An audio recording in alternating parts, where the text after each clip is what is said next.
and I hung in there, but no, it's fine. I gotta figure that out. That's fine. Just don't pound on your desk. That's all. It's so passionate, you know? Yeah. You just lose your shit. I mean, it happens. This is that kind of show, Kyle. HR, man. Fuck. Wait, are we live? I can't wait to say that. So I can I ask about? I know we just went live and it kicked on. Can I ask about the gift you were just talking about, or is it a secret? Which gift? For my husband? The designed.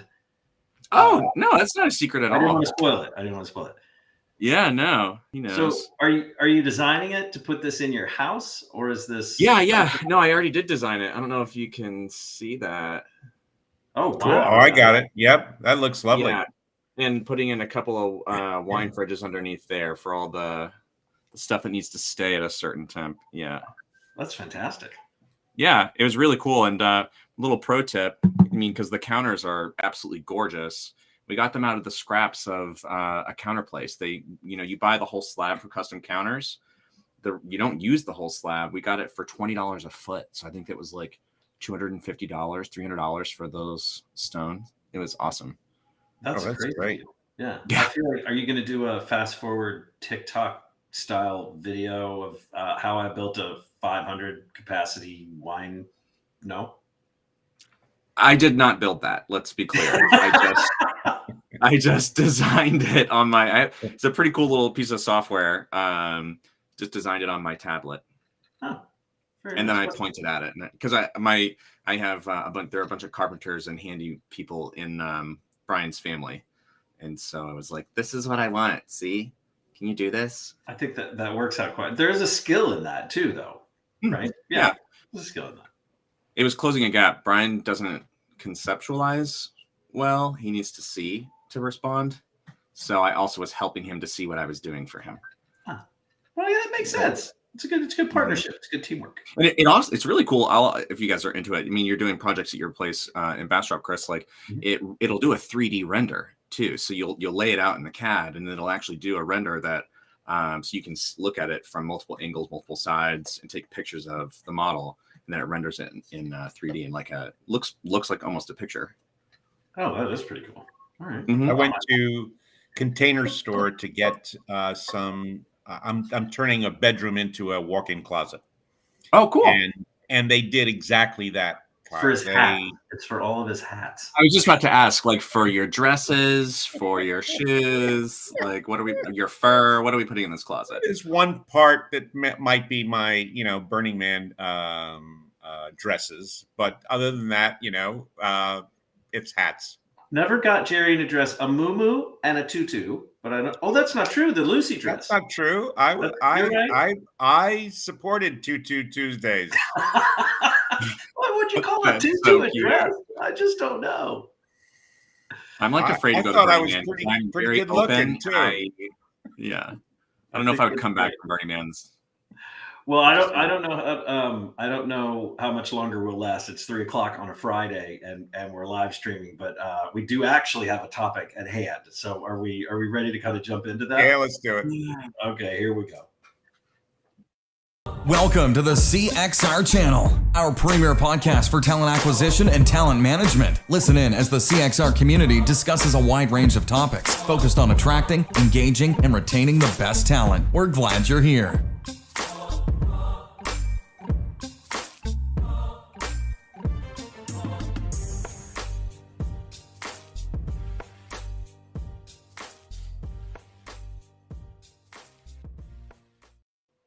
All right. If it's your first time joining us, I'm Chris Hoyt. I'm the president of Career Crossroads. This is the Recruiting Community Podcast, where we invite folks from within the space to talk about stuff that's top of mind.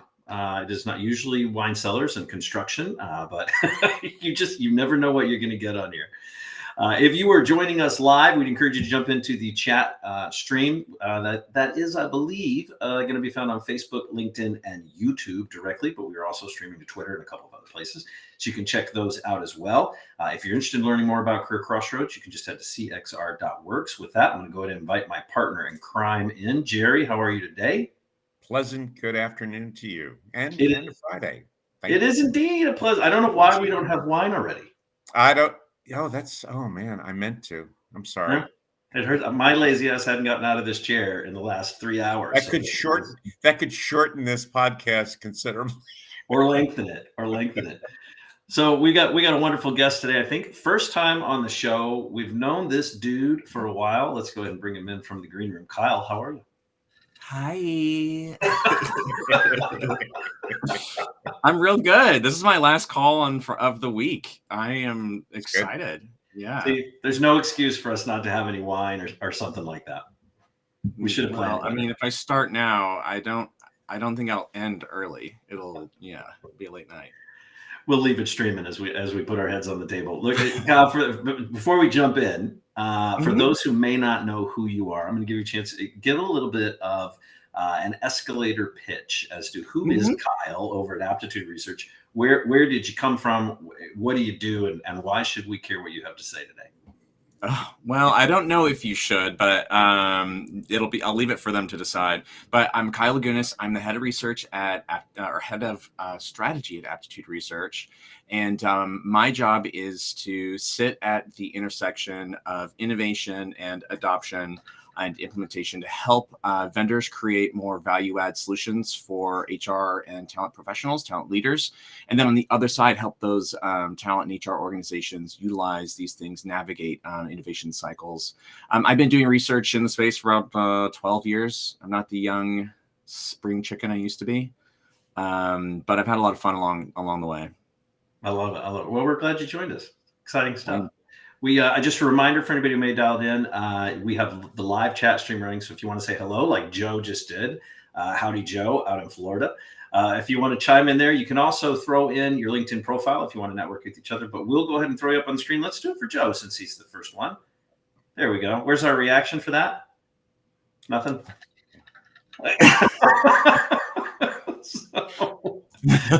Feel free to join the conversation. We'll throw those questions up and take part in that.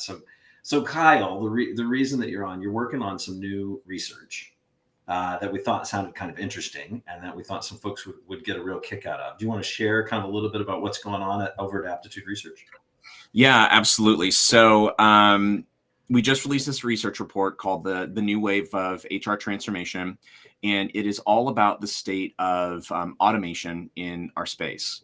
Automation is, I think, something that we have been utilizing, whether we knew it or not, for I'd say better part of a decade at least. Okay. But we are entering this new stage where we're in an early majority. So it's not just people running at the very forefront being pioneers. This is actually the majority of organizations. 76% of the 300 HR organizations we surveyed are utilizing in some shape or fashion. Which is good, but then the question we have is like, well, what are they really getting out of it? We found that 60% of companies had increased their investment in automation tech last year, specifically in HR. And we also found that 62% of CIOs said that it was HR automation projects were equal to or more important than any other in the enterprise. And the number one driver is improving employee experience. It was like something like 42% of people said that that was the number one thing they're trying to improve with automation. But only 3% of the companies we surveyed ranked it as one of the top outputs of their efforts. Like only 3% said they got lift in employee experience so far. So it's like, we've got budget for these things. We've got buy-in for these things. The IT org is aligned behind these things.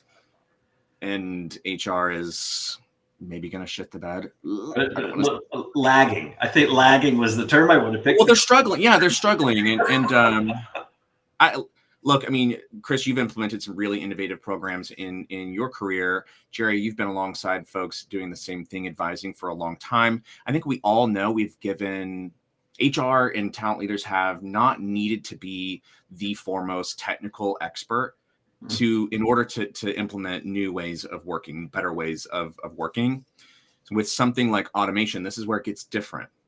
If your champion for the project doesn't understand what these technologies are or how they work, at least at a functional level, then how can they actually design solutions that are going to give the lift to the programs that they're trying to impact? if you say you want to improve employee experience, there's extremely that's a big term, right? There's a lot that goes into employee experience. You don't know specifically the pain points that you're trying to solve for, then you're just buying more stuff. And that's something we've done in the past. It seems to me, though, Kyle, and I really like your opinion on it, that one of the, and I don't want to call it a workaround, but to some degree it is to reorganize that I see HR and talent acquisition leaders reorganizing the folks who work for them to incorporate expertise within that framework. So the head of TA or HR operations, for example, tends to be somebody who is pretty knowledgeable relative to some of the tech issues that they have to deal with. But that's not everybody. But I think it's one of the issues that need to grow a little bit. Well, I'll add to that before you spoke, Kyle. Jerry, are you talking more about right? Are you talking more about a sort of a liaison in the IT group, or are we thinking about somebody who actually is housed within HR? I'm not a fan of liaison of being being in a function and depending upon another function, IT, to prioritize my needs. Because then I have to bribe them. I have to do an awful lot of other kinds of things in order to get the work done.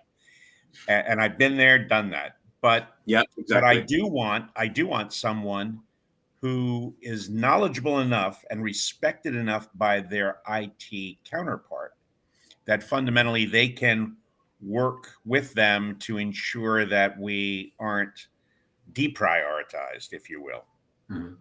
That's exactly it, Jerry. Look, if in the past you were going to evaluate a new system, like let's just say applicant tracking system, we all use them now. Your IT partner is going to evaluate your processes and your requirements, which is a technical process, to identify what functionality and features do you need, what system capabilities do you need on the technology side, and then they're going to go and get those for you. But the IT partner only has one facet of expertise, which is the technology.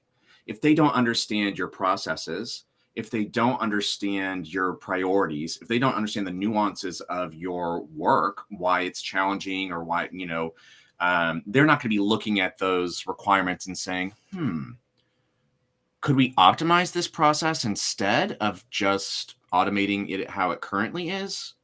They won't be able to solution direct, really, they won't be able to consult. And that's where the gap is. I think the other challenge of relying too heavily on IT, they should be there helping you, but they should be deep domain experts in AI and automation. You should be literate enough, versed enough to tell them yes or no, that's what I'm saying, or that's not what I'm saying. Because otherwise they're going to do their best effort to design something for you. And you all know the amount of effort that goes into implementation and change management. If it's not working the way that you expected it to, but it's working the way they designed it to, that project's not going to be successful. You're going to lose a lot of credibility because at go live, people expect it to work. And it's not always working. I think we've all seen careers shift or change or employment change at the end of projects like that, because of the amount of trust that is lost. If for no other reason, right? The trust is lost if the execution is not on point. Yeah. Just a level set, Kyle, when we're talking in the research that you guys have done, when you're talking about automation in this world, like, can we level set on what that means? Oh, I love you for asking, because people think that automation and AI are synonymous. They're not, so automation for me is taking repeatable tasks and using technology to do it with a computer. Automation could be something as simple as having knockout questions in the apply process. Someone gives you an answer that doesn't qualify them, then they get an automatic rejection. Intelligent automation would be marking them as rejected or not qualified, and then having a delayed response to give the experience to them that somebody still looked at their resume and decided they were not qualified. So right? no, I didn't get disqualified within 10 seconds of applying. Nobody even looked at my resume. Right. And so in that example, there are two things. You can either write what's called an automation recipe. If this happens, then that. And you can say, all right, if they don't give me the answer response I want, then I'm going to wait for 12 hours and then I will send a rejection response. If you have intelligent automation providers in your CRM or your ATS, they might already be able to infer like, hey, this was an hourly job. It should be automatically given them a response. You need to give people responses quickly. This is a senior level role. This one should be 8 hours or more just to give them that better sense.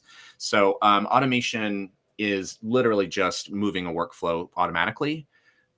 Intelligence, the AI part of it, is in making inferences and augmenting what you would have designed directly yourself. Okay. And those are pretty baseline automations. Yeah.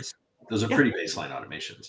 And I think that's like, if you sat down with any HR leader and started to talk about it this way, I think they would like, no one has these jobs are really complicated to be an HR talent leader today, right? Like they have to be intelligent enough to be like, oh, okay, that makes a ton of sense. That sounds super simple. I think the challenge that we're having is on the vendor community side, there's a lot of very aspirational selling and big dreams and big transformations, and like all this wild innovation that is going to sell bit well to VCs. And so for HR and talent leaders, they're like, hey, this sounds real cute, but I just need a CRM or I just need an ATS. You know what I mean? So they're going to check out a little bit and be like, all right, well, it sounds like you've got a little magic wand you're going to wave for me to get me that stuff. That sounds great. So just throw that into whatever my licensing fee is for the core system. They don't understand that in order to get that lift out of the solution that they're being sold, they have to work closely with the vendor to design those solutions. Like automate, you know what I mean? Does that make sense? It's like, I have transformation now, but you don't. You have a system that can support a lot more lift if you take the time to design that solution. Well, that does make sense, but it's not what we typically, I hate to say typically, but it's just not what we typically see a lot of leaders sometimes get stuck doing. And that's getting technology before they necessarily even understand what problems they're solving for, right? Or just getting tech for tech's sake. Absolutely. But all right, again, you've sat in the seat, Jerry, you have too. Think about how much bandwidth you have as a talent leader, HR leader. You do not have all day, every day to think about what would be an ideal, like what is the biggest problem I'm going to solve for? Well, your biggest problems are super complicated. Right. So you're like, well, maybe I'll come to this. Like, I'm not quite sure exactly what I need out of a CRM, but I know that just philosophically what it should be doing for me. So I'm going to buy it. I'm going to take a field of dreams approach. I'm going to buy it. And then the best practices will come. So I'm going to transform for transformation's sake, but not actually wrapping my head around. I mean, I honestly see that was one of the biggest drivers of automation. Coming back to automation specifically, that was one of the biggest drivers of automation over the last several years. Is the CHRO's agenda is aligning to CIO, CTOs. We need to automate as much as we can to get as much cost savings as we can, not just like reducing headcount, but not continuing to grow headcount as we scale our operations. We need automation because it's more cost effective and it helps us to be more agile. But CHROs don't know what that, like at the functional level in each of their departments, that means. So you see everybody running out to get a chat bot, and they don't know that conversational AI could be applied in dozens of ways, and can be done well. And why is my camera still shaking again? Really sorry. There's an earthquake. There's an earthquake where you are. I told you, I just get so fired up. But so you would see in RFPs like chatbot, like just as a line item, we need a chatbot for our career site. And then not articulating, well, do you want that chatbot to actually be screening candidates? Do you want it to be like hosting the apply process through chat? Do you want it to be an SMS-based chat? Like people are like, I don't know. So but the first and primary issue is deconstructing the processes of workflow so that you can identify those issues that are repetitive, identify those issues that that fundamentally no longer are relevant because they're 19th century approaches to how we say no to someone Yeah. versus the way in which we should be doing it if we had the resources that are at our fingertips. And so Exactly. fundamentally, what I see is most corporations not having done that, not really having thought through the process they want, end up getting the tool.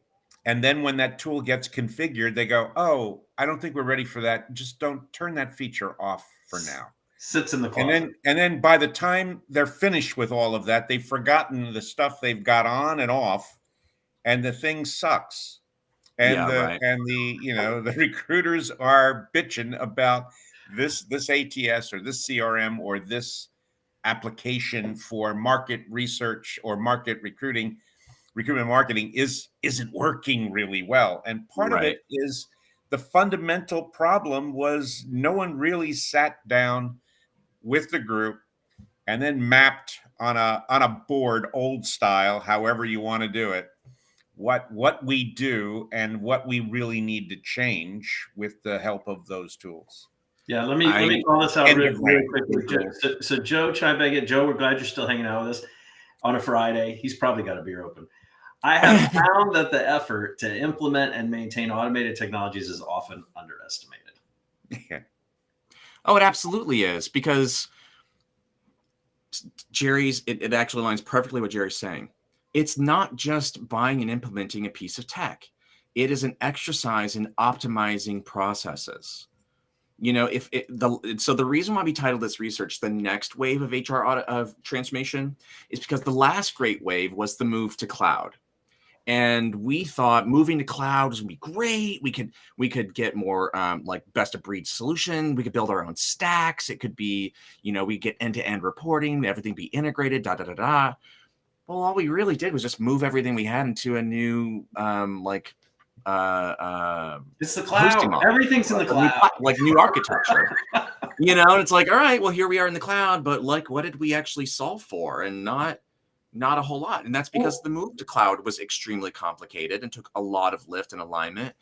Imagine then trying to go through and prioritize which processes you optimize, and then getting all the buy-in for it. We can't even agree on what quality of hire is, right? Well, you've got okay, so you raise a really good point there. So I guess in the research that you've done, you have to see a couple of buckets sort of floating at the top of reasons why TA leaders are moving or HR leaders are moving in that direction.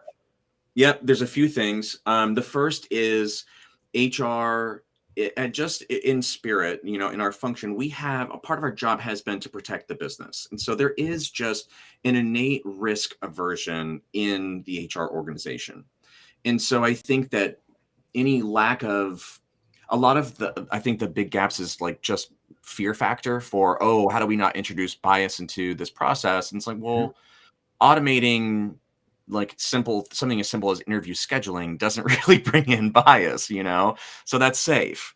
Identifying the use cases that are low risk requires you to identify that there are levels of risk, but HR tends to be just like not managing risk, but de-risking altogether. I think that the other half is we want to be experts. We have limited credibility in the business, right? We don't want to acknowledge that we have potentially major knowledge gaps. And so I think that leaning into those gaps, like connecting with informed subject matter experts, building partnerships with IT is really helpful, and not just, operating with, we got to close this knowledge gap essentially. So I think those are two like just fundamental things that will be different. And I think it's also being able to partner with vendors, trusting them. I mean, I think a lot of folks, we keep our vendor partnerships at arm's length, but in this, we're not just buying a piece of technology. We do need best practice. We do need that consultative approach. You either need to engage in the pro services that your vendor offers, or find a consultant that has expertise here. But you need to have that partnership. But if you don't have the skills in-house, or you don't have the capacity to, like, I don't want to just say it's a skills gap. If you don't have capacity, you're going to need to augment that project, because it's really critical. Yeah, I would agree with that. And I think we are seeing some organizations who get that almost on that consulting arm, where they're breaking out of what they have traditionally provided and sort of spreading the breadth of what services they do offer, consultative, or breaking it up and almost widgetizing every element within at least the talent acquisition side. I can't speak for the HR side, but the talent acquisition, all of the processes, or maybe managing elements of the recruitment, or just RPOing one function, that sort of thing. Yeah. I think we're seeing more flexibility come out of the market now.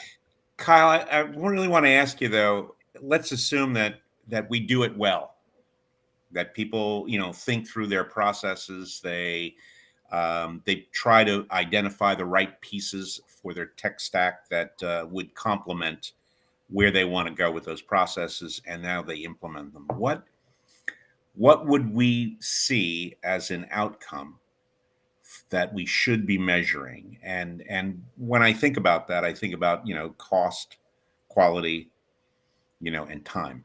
And it seems to me over time, just because I'm old, that that a lot of those numbers haven't changed a hell of a lot over a relatively long time, when we've improved the technology, and yet it still takes 60 days to get somebody in. So it seems to me there's something else missing in the decision processes that has not been addressed by the way the corporation operates. So it's an excellent question. A couple of things. I think that with the use cases that we are exploring in HR automation, talent acquisition automation, we should be focusing on fundamental gaps, which are oftentimes just sheer workload. I mean, looking at the volume and pace of hiring over the last 2 years, it has been absolutely insane. In healthcare, it is still absolutely insane. And a lot of it is just processing applicants and candidates. And so I think if you look at just helping to close some of that gap, to augment your existing recruiting workforce, reducing those repeatable tasks like resume review. People are terrified of candidate scoring. It's actually doing what your recruiters should be doing, but it's doing it in an auditable and discoverable way to make sure that they're doing it well, like using the right data at scale. And so just with something like candidate scoring, you're prioritizing a recruiter's inbox. And so they're not going to just keep scrolling. They're going to start with the ones that are the most obvious fit, is what I always call it. Not the best fit, but like obvious fit candidates, which is what a recruiter would be doing anyway. They're not looking for that diamond in the rough, trying to get a slate as quickly as possible and get it out the door. Same thing with interview scheduling. Do you know, that's one thing that they hate. They're not a hiring manager's personal assistant, going back and forth trying to find the best time for them and holding several time blocks on their calendar, and then waiting, then having to do it again because the hiring manager didn't hold them themselves. That's fundamental stuff that slows us down and has an impact on candidate experience and recruiter productivity. Those are two really simple use cases that have a lot of just innate value. You don't need a ton of adoption and training to get lift out of those use cases, which is why I think that's where you see people making investments in those ways. Great. Yeah. And then the outcome, Jerry, is not necessarily reducing headcount in recruiting or coordinator teams. It's just having recruiting and coordinator teams that aren't working 60 hours every week, what a novel idea. They're not burning out. So the retention should be better. And their quality, their performance will be higher quality. The perception of candidates should be higher because they've gotten the attention they needed, not only coming in, but also when they're not going forward, et cetera, et cetera. So I do think there's measurable outcomes that we should always be looking for. Yeah. Well, look, so Kyle, let me give you one more opportunity. I've got another question for you, but before I ask you, let me give you another opportunity to talk a little bit about the new wave of HR transformation report at Aptitude. Do you want to talk just for a second about that? I'll put a link in the chat if anybody wants to go grab that. It's a free download. Yeah. Yeah, absolutely. And this is one that this is definitely future focused. But it is around this new model of automation and AI that is emerging in the IT side and is being evaluated and utilized across the enterprise and other use cases, which is orchestration. So essentially, it is utilizing automation and machine learning across cross platforms solve for multiple problems at the same time. If you open a rec, you have, all of those workflows of like getting rec approval and then get calibrating with the hiring manager to get candidates that they're going to like. And then you start sourcing and start emailing people. With something like orchestration, a requisition is created and all of that work starts instantly because an orchestration system knows those things are going to happen anyway. Historically, these are the candidates that fit this profile. Just going to start saving time for you. And you also don't have to program all of those recipes. That is just algorithmic problem solving. So we're seeing this in call centers. We're seeing this in manufacturing, and IT is evaluating it. But what we found in the research was that those companies who are lower in maturity for their automation strategies in HR, their IT leaders were something like 40% less likely to even consider orchestration investments in HR and TA now. And I think orchestration is going to be a huge accelerator of innovation here. And for the companies, the HR teams that are falling behind, that's the big risk factor. It's not necessarily that your automation project's not going to be like successful out of the gate. You can always iterate. It's more so that you are going to be losing credibility with your primary technology partner, which is IT.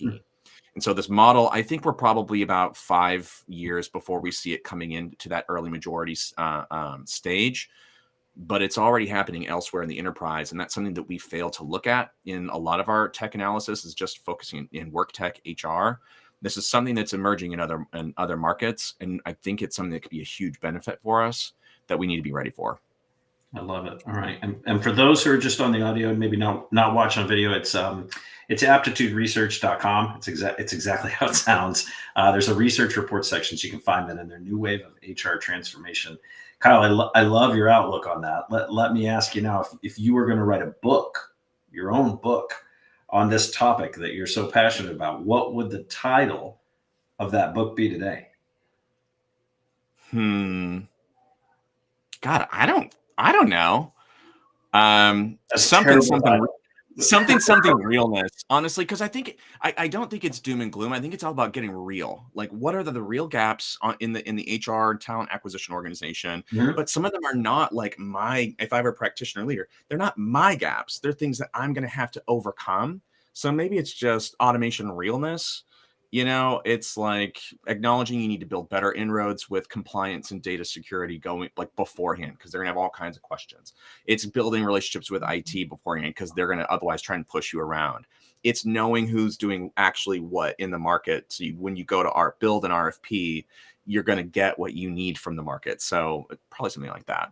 Automation. It'll be sexy. It'll be sexual. It'll be funny. It'll be intensely insightful. And it will have my headshot like really close up on the like front cover, like this. Super.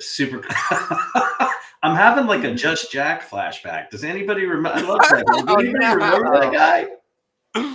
Oh man! If only I had as much ego as Jack. Oh my gosh! All right. So who gets the first copy of it? You're not allowed to say Jerry or Chris. My mom, duh.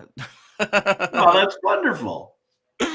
She's gonna put it up on her fridge, and she's like, "My son wrote this." I don't know why she's an old lady all of a sudden, but well, she's got a hell of a magnet, or it's not a very big book if it's going up on the fridge. Actually, I have a picture of her up here somewhere. Yeah, she's over here. All right, well, Kyle, thank you so much for joining us, man. We know your time is precious, and we're super grateful that you made it here. It was so fun. Anytime, I'm happy to join the conversation. Thanks for having me. Good to see you too. All right, I'm going to put you both in the green room. Don't go anywhere. Hang out. I just want to remind everybody, cxr.works/events. You're going to see what's going on. We're back. Live events are coming up. They kick off in March.